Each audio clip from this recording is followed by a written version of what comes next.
For 12 long years, Sister Margaret dedicated every breath, every prayer, every waking moment to God. She had given up everything, her dreams of marriage, children, a normal life, all for her sacred calling. But what happens when the very walls meant to protect your faith become the prison of your deepest shame? What happens when the men you trust most with your soul become the ones who destroy it? Tonight I'm going to tell you about a woman who thought she knew what sacrifice meant. A woman who discovered that even behind convent walls, temptation doesn't just knock once. It comes disguised as holy men, whispering promises of comfort and understanding. 2 priests, 1 sister, and a secret so devastating that when it finally came to light, it didn't just destroy lives.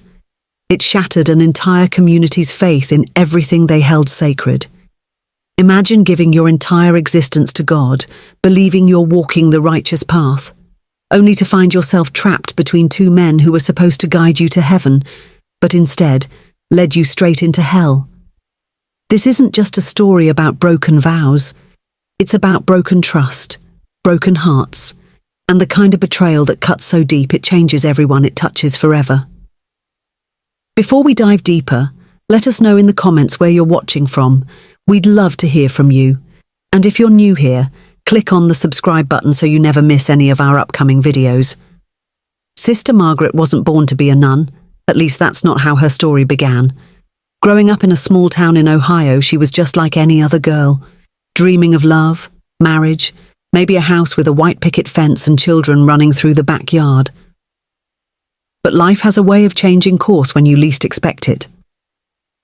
When Margaret was 17, her younger brother died in a car accident. The grief was so overwhelming, so consuming, that she found herself spending hours in the local church, seeking answers, seeking peace, seeking something. It was there, kneeling in that wooden pew with tears streaming down her face, that she felt what she believed was God's calling. The priest, Father Williams, was kind to her during those dark months. He told her that sometimes God uses our deepest pain to show us our true purpose. Maybe, he said gently, this tragedy is God's way of calling you to serve him completely. At 18, Margaret entered the convent. She was young, idealistic, and absolutely certain that she was making the right choice. The first few years were everything she expected. The routine of prayer, the sense of community with the other sisters, the feeling that she was truly serving a higher purpose. It filled the void that her brother's death had left behind. But as the years passed, something began to change. The other sisters, most of them older, seemed content with their lives of service. They found joy in their daily routines, in their prayers, in their work with the community. But Margaret began to feel something she hadn't anticipated. Loneliness. It started small. A fleeting thought while watching a young couple walk past the convent garden, holding hands and laughing. A pang of something she couldn't quite name when she saw a mother playing with her children at the church picnic. She pushed these thoughts away, telling herself they were tests of her faith. She prayed harder, worked longer hours, threw herself into her duties with renewed determination. But the feelings didn't go away. If anything, they grew stronger. That's when Father Michael arrived at their parish. He was different from the older priests Margaret had known. At 35, he was charismatic, modern in his approach to faith, and had a way of making everyone feel special when he spoke to them. He had been assigned to their church after completing advanced theological studies, and the congregation was immediately drawn to his passionate sermons and his genuine interest in their lives. Margaret first noticed Father Michael during confession. His voice was gentle but strong, and unlike the mechanical responses she'd grown accustomed to from other priests, he seemed to really listen. He asked thoughtful questions, offered comfort that felt personal rather than scripted. "Sister Margaret," he said after one particularly emotional confession about her struggles with loneliness, "God doesn't expect us to be perfect. He expects us to be human. Your feelings don't make you weak. They make you real." Those words stayed with her. For the first time in years, she didn't feel like she was failing in her calling. She felt understood. Father Michael began seeking her out for conversations about theology, about her work in the community, about her thoughts on various church matters. These conversations were innocent enough at first, but there was something in the way he looked at her, the way he seemed to value her opinions, that made Margaret feel alive. Around the same time, Father Joseph, the senior priest at their parish, began paying more attention to Margaret as well. Father Joseph was 52, well respected in the community, and had been serving at their church for over 15 years. He was the kind of priest that everyone turned to for guidance, the one called upon for the most serious matters of faith and family crises. Margaret had always respected him from a distance, but their relationship changed when he asked her to assist him with counselling sessions for troubled couples. Working so closely with Father Joseph revealed a different side of him. Behind his authoritative presence, Margaret discovered a man who carried the weight of everyone's problems on his shoulders. He confided in her about the challenges of his role, the loneliness of being the one everyone relied on but having no one to rely on himself. "Sometimes, sister," he told her during one late evening as they were organising files in his office, "I wonder if I chose this life, or if it chose me." These moments of vulnerability created an intimacy that Margaret hadn't experienced with anyone in years. Father Joseph began calling her his trusted advisor, asking for her input on difficult parish decisions. He would place his hand on her shoulder when thanking her, let his touch linger just a moment longer than necessary. Margaret told herself it was nothing, just the natural closeness that comes from working together, from sharing the burdens of ministry.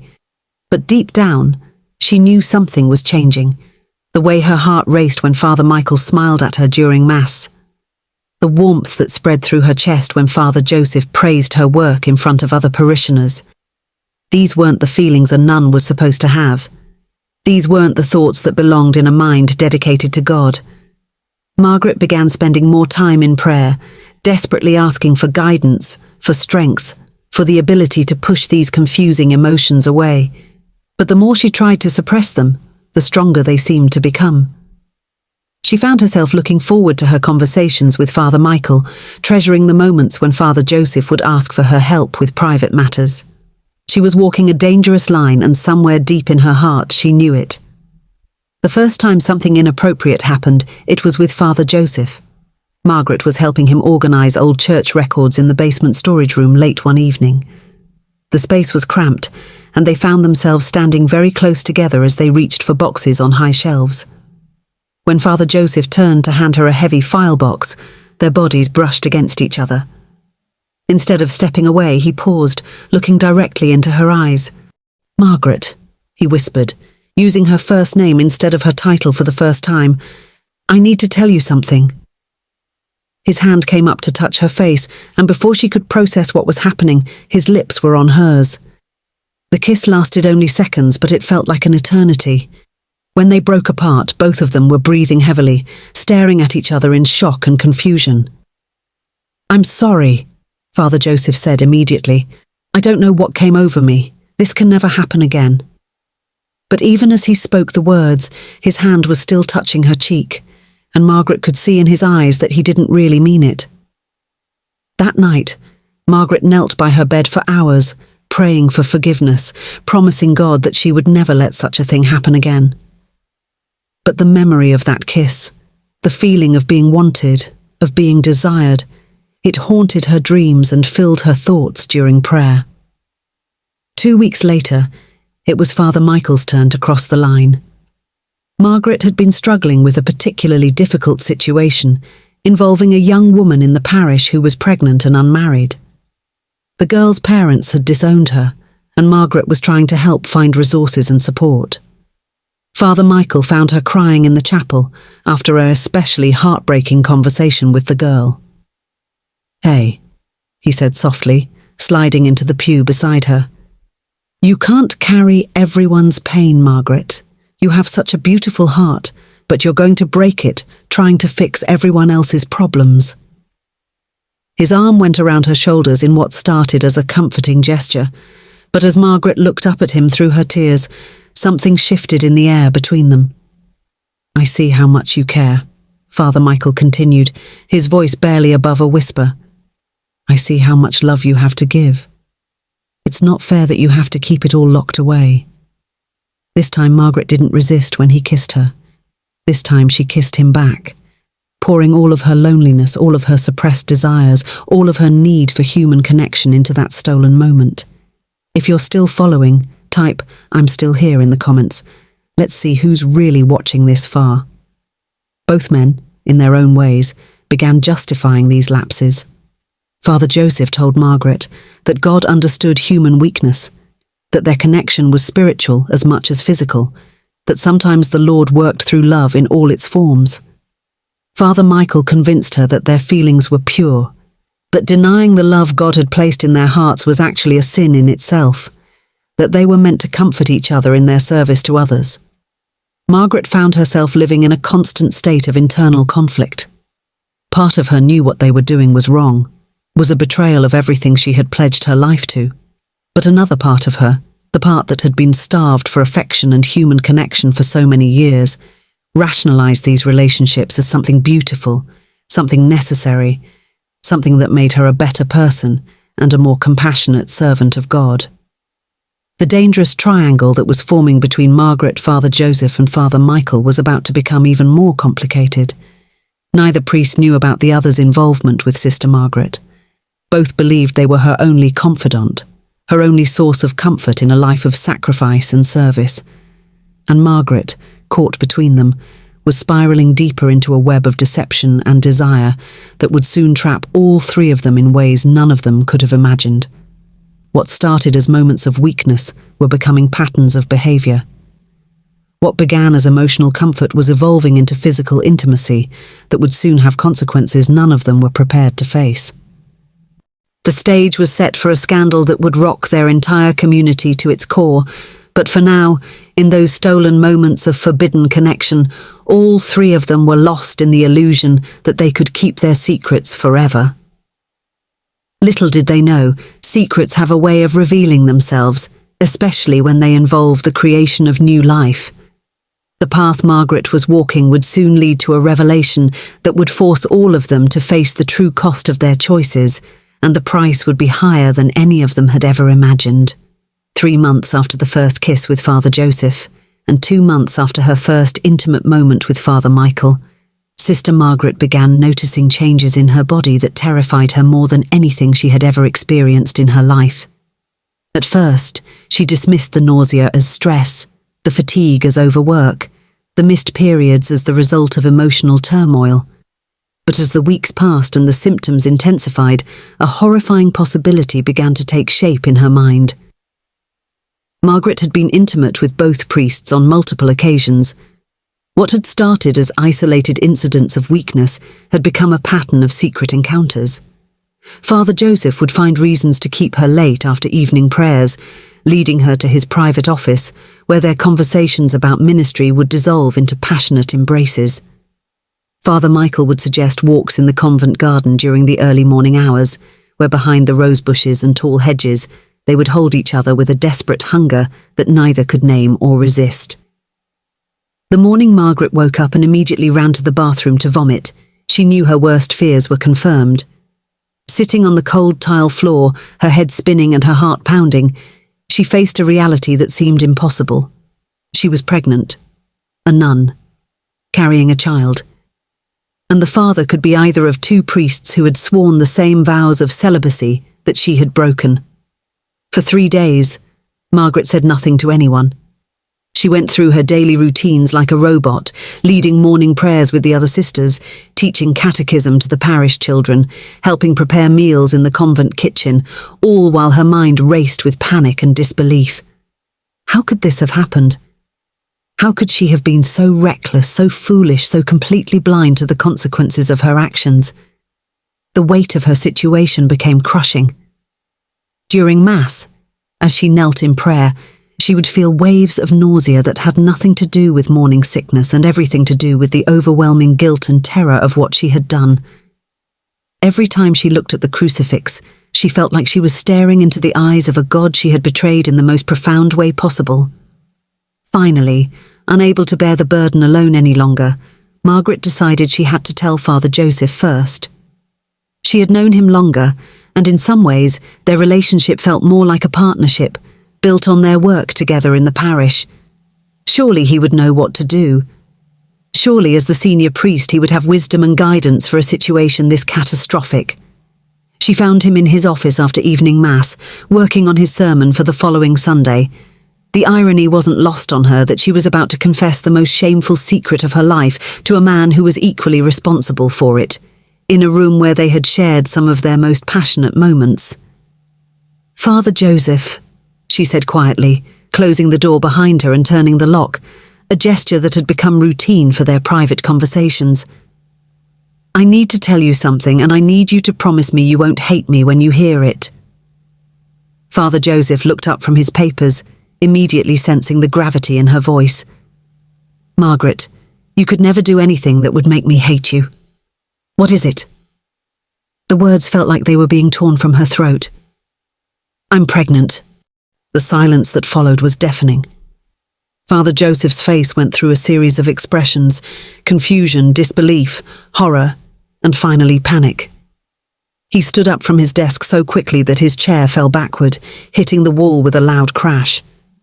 "That's impossible," he whispered. But even as he said it, his eyes were scanning her body, looking for signs he had been too distracted by desire to notice before. "How? When? Are you certain?" "I'm certain," Margaret replied, tears starting to flow down her cheeks. "All the signs are there. The nausea, the fatigue. I've missed 2 periods. Father, what are we going to do?" The question hung in the air between them like a death sentence. Father Joseph began pacing the small office like a caged animal, running his hands through his hair, his breathing becoming rapid and shallow. "This can't be happening," he kept saying. "This can't be happening." When he finally stopped pacing and looked at Margaret, she barely recognized the man she thought she knew. Gone was the gentle confidence, the steady wisdom that had drawn her to him in the first place. In his place was a man consumed by terror and self-preservation. "You have to take care of this," he said in a voice that was cold and calculating. "There are ways. There are doctors who—" "Margaret, you cannot have this baby. Do you understand what this would do to both of us? To the church? To everyone who looks up to us for guidance?" The words hit Margaret like physical blows. Take care of this. The euphemism was clear, but hearing it from the mouth of a priest, a man who preached about the sanctity of life every Sunday, made her feel sick all over again. "You're talking about an abortion?" She whispered the word like a curse. "I'm talking about survival," Father Joseph replied firmly. "I'm talking about protecting the greater good. Think about all the families in this parish who depend on this church, who depend on their faith to get them through their darkest moments. Think about what would happen if this scandal came to light. We would destroy not just ourselves, but the faith of hundreds of people." Margaret left that meeting feeling more alone and desperate than she had ever felt in her life. The man she had trusted with her deepest secrets, her most intimate moments, had reduced their relationship and their unborn child to a problem that needed to be eliminated. But the worst part was that she could see his logic, could understand his fear, could even imagine herself making the same argument if the situation were different. 2 days later, unable to live with the secret and the pressure from Father Joseph to handle the situation quickly, Margaret decided she had to tell Father Michael as well. Maybe he would react differently. Maybe his younger, more modern approach to faith would offer a different perspective, a solution that didn't involve destroying the life growing inside her. She found him in the church late one evening, practicing his sermon in front of the empty pews. The sight of him there, so handsome and earnest in his devotion, made her heart ache with a mixture of love and regret that was almost unbearable. "Michael," she called softly, using his first name as she had begun to do during their most intimate moments. "I need to talk to you about something important." Father Michael smiled when he saw her. his face lighting up with the warmth that had first drawn her to him. "Of course. What's on your mind?" Margaret took a deep breath, knowing that these next words would change everything between them forever. "I'm pregnant, Michael. And the baby could be yours." The colour drained from Father Michael's face so quickly that Margaret thought he might faint. He gripped the back of the pew in front of him, his knuckles turning white as he struggled to process what she had just told him. "Could be mine," he repeated slowly. "What do you mean, could be?" And there it was, the question Margaret had been dreading most.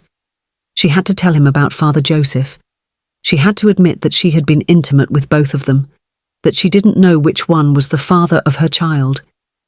The shame of that admission was almost worse than the initial confession of pregnancy. "There's someone else," she whispered, unable to meet his eyes. "Another relationship. I don't know who the father is." Father Michael's reaction was different from Father Joseph's, but no less devastating. Instead of immediate panic about protecting their reputations, his first response was heartbreak. "Someone else?" he said, his voice cracking with emotion. "All this time, all these moments we've shared. I thought what we had was special. I thought I was the only one you were special," Margaret said desperately, reaching for his hand. "You both were. This isn't about choosing one over the other. This is about feelings that got out of control, about loneliness and need and—" "Both," Father Michael interrupted. "Both of us are priests. Margaret, do you understand what you've done? Do you understand the position you've put all of us in?" The conversation that followed was a mixture of accusation, heartbreak, and growing panic as Father Michael began to understand the full scope of the situation. Unlike Father Joseph, who had immediately jumped to practical solutions, Father Michael seemed more concerned with the emotional and spiritual implications of their actions. "This child," he said finally, his hand instinctively moving toward Margaret's still flat stomach. "This innocent life. How do we even begin to figure out what the right thing to do is?" But even as he spoke about the child with more tenderness than Father Joseph had shown, Margaret could see the fear growing in his eyes. The fear of exposure, of losing everything he had worked for, of being destroyed by a scandal that would follow him for the rest of his life. What does the other priest think we should do?" Father Michael asked quietly. "He wants me to end the pregnancy," Margaret admitted, the words feeling like poison on her tongue. Father Michael was quiet for a long time, wrestling with thoughts and emotions that Margaret could only guess at. Finally, he looked at her with eyes full of pain and said, Maybe that would be for the best. For all of us. For the baby too, in a way. What kind of life could a child have born from this kind of situation?" Hearing similar words from both men sent Margaret into a spiral of despair deeper than anything she had experienced since her brother's death. The two people she had trusted most in the world, the two men she had given her body and heart to, both wanted her to destroy the child they had helped create. What would you do if you were in her shoes? Carry the child, or risk it all with an abortion? Drop your thoughts in the comments. Over the following days, Margaret felt like she was drowning in a sea of impossible choices. Both priests began pressuring her, each in their own way, to terminate the pregnancy as quickly and quietly as possible. Father Joseph focused on the practical aspects, researching doctors in distant cities who would perform the procedure with discretion, calculating how much money they would need and how they could arrange for Margaret to be away from the convent without raising suspicions. Father Michael's pressure was more emotional and spiritual. He spoke about mercy, about God's understanding of impossible situations, about the greater good that would be served by ending a pregnancy that could destroy the faith of so many people who depended on them for spiritual guidance. Neither of them offered to support her if she decided to have the baby. Neither suggested finding a way to make the situation work, to take responsibility for their actions and face the consequences together. Both were focused entirely on making the problem disappear so they could return to their lives as if nothing had happened. Caught between their pressure and her own conscience, Margaret began researching her options alone. She spent hours in the convent library, looking up information about pregnancy, about abortion procedures, about adoption. She even began researching herbal remedies that some websites claimed could induce miscarriage, desperate to find a solution that wouldn't require her to leave the convent or involve doctors who might ask questions. The isolation was crushing. Margaret couldn't confide in any of the other sisters without exposing the entire situation. She couldn't seek counsel from other priests without risking discovery. She couldn't even pray with the same faith she had once possessed, because every time she tried to communicate with God, all she could think about was how profoundly she had failed in her calling. The physical symptoms of pregnancy were becoming harder to hide. Morning sickness struck at unpredictable times, forcing Margaret to excuse herself from prayers and meals with increasing frequency.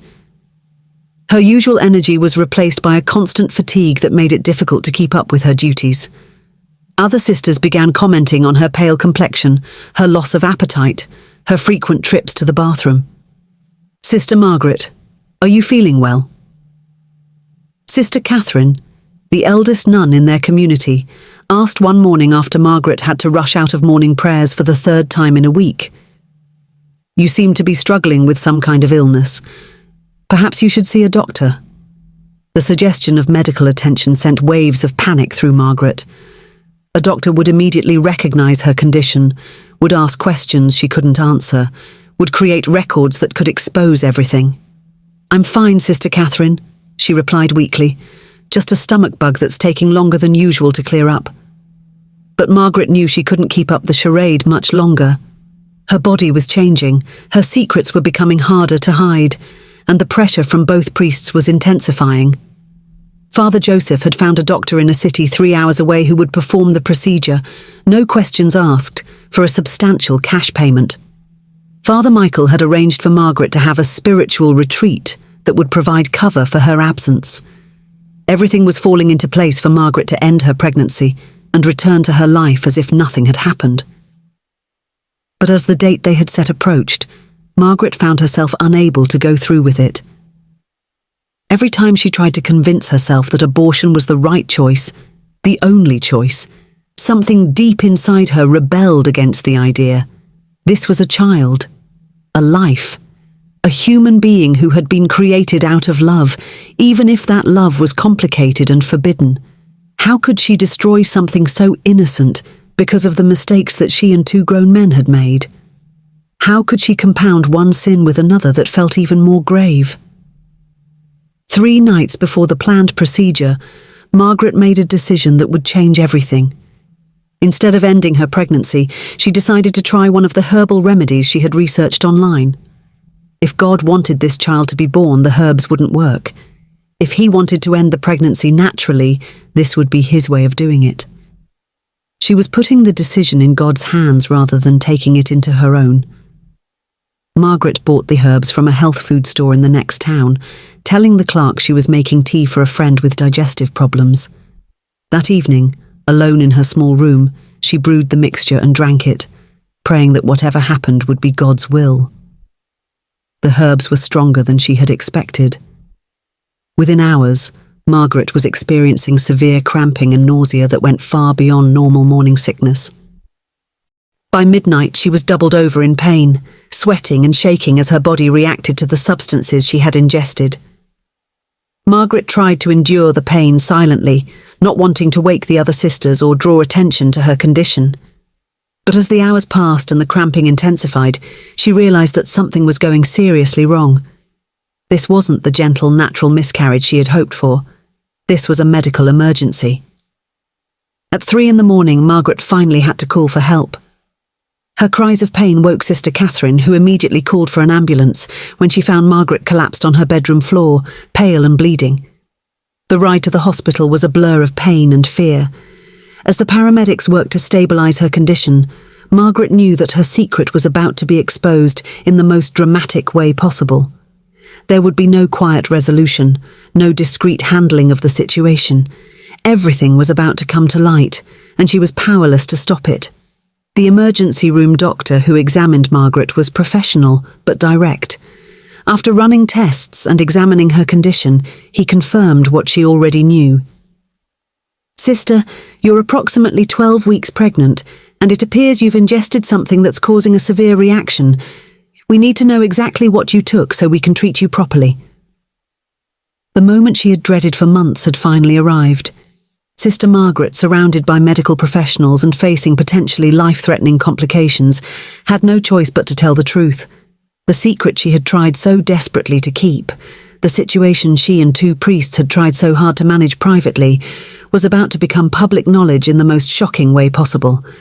As Margaret lay in that hospital bed, fighting for her life and her baby's life, she realized that all of their careful planning, all of their attempts to control the situation and minimize damage, had been in vain. The truth, as it always does, was finding its way to the surface, and when it emerged completely, it would be more devastating than any of them had imagined. The phone calls from the hospital to the convent, the questions from other sisters, the need to contact her religious superiors. It was all beginning. The scandal that would rock their entire community was about to unfold, and Sister Margaret, lying in that hospital bed with tubes and monitors attached to her body, could only pray that she and her unborn child would survive long enough to face whatever consequences awaited them. Father Joseph and Father Michael, both of whom would soon receive emergency calls about Margaret's hospitalization, had no idea that their carefully constructed walls of secrecy were about to crumble completely. The reckoning they had tried so hard to avoid was finally at hand, and it would demand a price from all of them that none of them were prepared to pay. The call came to Father Joseph first, at 4:47 a.m. on a Tuesday morning, that would forever divide his life into before and after. Sister Catherine's voice was shaking as she delivered the news that would shatter everything he thought he had under control. Father, you need to get to St. Mary's Hospital immediately. Sister Margaret has been rushed to the emergency room. She's pregnant, Father. The doctors say she's been pregnant for months, and she took something that nearly killed her and the baby. The phone slipped from Father Joseph's trembling hands, clattering to the floor of his bedroom as the weight of Sister Catherine's words hit him like a physical blow. All of their planning, all of their careful arrangements to handle this quietly and privately, had just been destroyed in a single moment of desperation. Within an hour, both Father Joseph and Father Michael were at the hospital, each arriving separately but with the same look of terror in their eyes. They found Margaret in the intensive care unit, hooked up to machines that monitored both her vital signs and the baby's heartbeat. She was conscious but weak, her face pale and drawn from pain and exhaustion. Sister Catherine and two other nuns from the convent were already there, speaking in hushed tones with doctors and asking questions that made both priests realize how completely their secret had been exposed.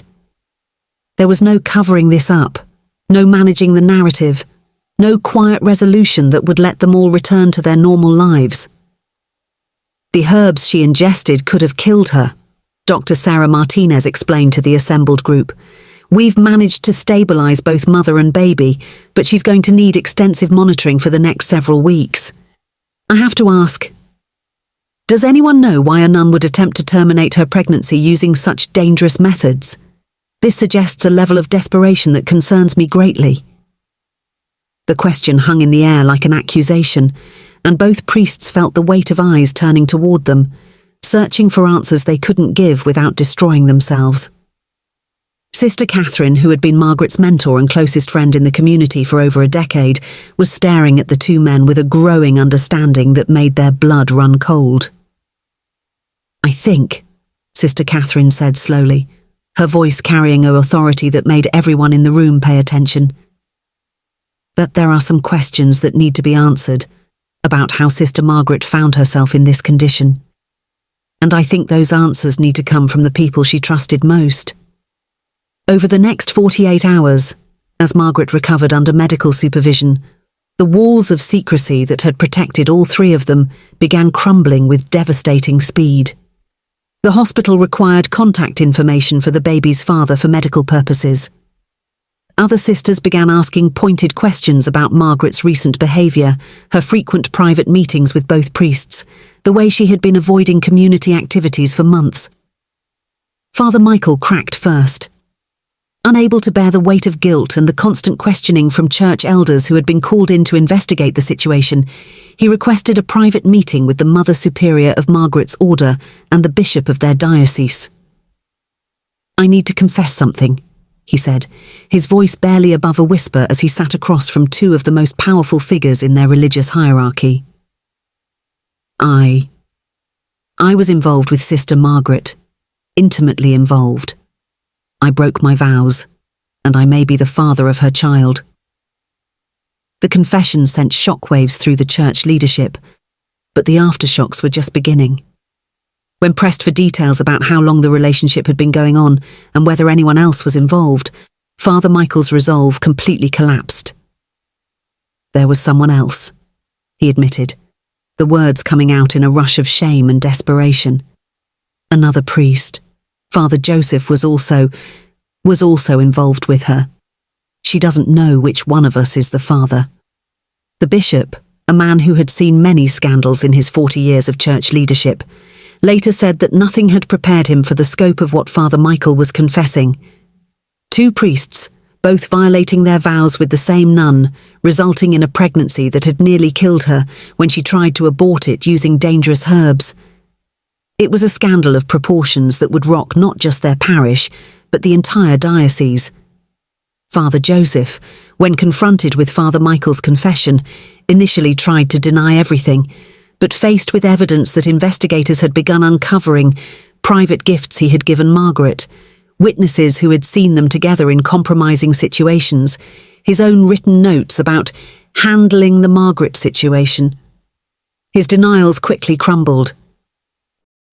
"I never meant for any of this to happen," he said during his own confession to church authorities. "It started innocently, just counselling, just friendship. But Margaret was so lonely, so in need of comfort, and I lost sight of my duties, my vows, my calling. I betrayed everything I was supposed to represent." When asked about the pressure he had put on Margaret to terminate her pregnancy, Father Joseph's attempts at justification only made his situation worse. "I was trying to protect the church, to protect the faith of our parishioners. I thought if we could handle this quietly, no one would have to be hurt by our mistakes." The investigation that followed was thorough and merciless. Church authorities interviewed every member of the convent, every parishioner who had worked closely with the three individuals involved, every person who might have witnessed inappropriate behaviour or noticed warning signs that had been overlooked.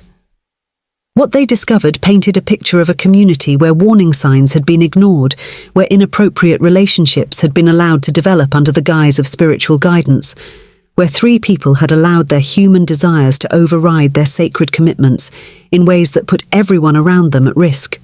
Margaret, still recovering in the hospital, found herself at the centre of a storm of judgment and speculation that was almost as devastating as her medical emergency had been. Some people viewed her as a victim, a lonely woman who had been taken advantage of by men in positions of power over her. Others saw her as equally responsible, a woman who had seduced two holy men and betrayed her own vows in the process. The parish community that had once looked up to all three of them was torn apart by the revelations. Families who had trusted Father Joseph to counsel them through marital problems felt betrayed and disgusted. Young people who had seen Father Michael as a role model felt confused and lost. Parishioners who had viewed Sister Margaret as a symbol of pure devotion to God felt their own faith shaken by her fall from grace. "How can we trust anything they taught us?" asked Maria Rodriguez, a parishioner who had attended the church for over 20 years. "If they could lie about something this fundamental, this basic to who they were supposed to be, what else were they lying about? How do we know what was real and what was just performance?"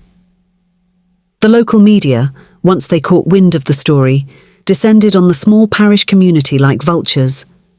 Headlines screamed about the nun's secret pregnancy scandal and the two priests' one-sister love triangle. The story had everything that draws public attention: religious hypocrisy, forbidden romance, a near-death experience, and the destruction of trust in institutions that people are supposed to be able to rely on. Margaret, watching the news coverage from her hospital bed, realised that her attempt to keep the situation private had actually made it infinitely more public and damaging than if they had simply confessed their relationships and dealt with the consequences honestly from the beginning. Their attempts to manage and control the scandal had turned it into a story so sensational that it captured national attention.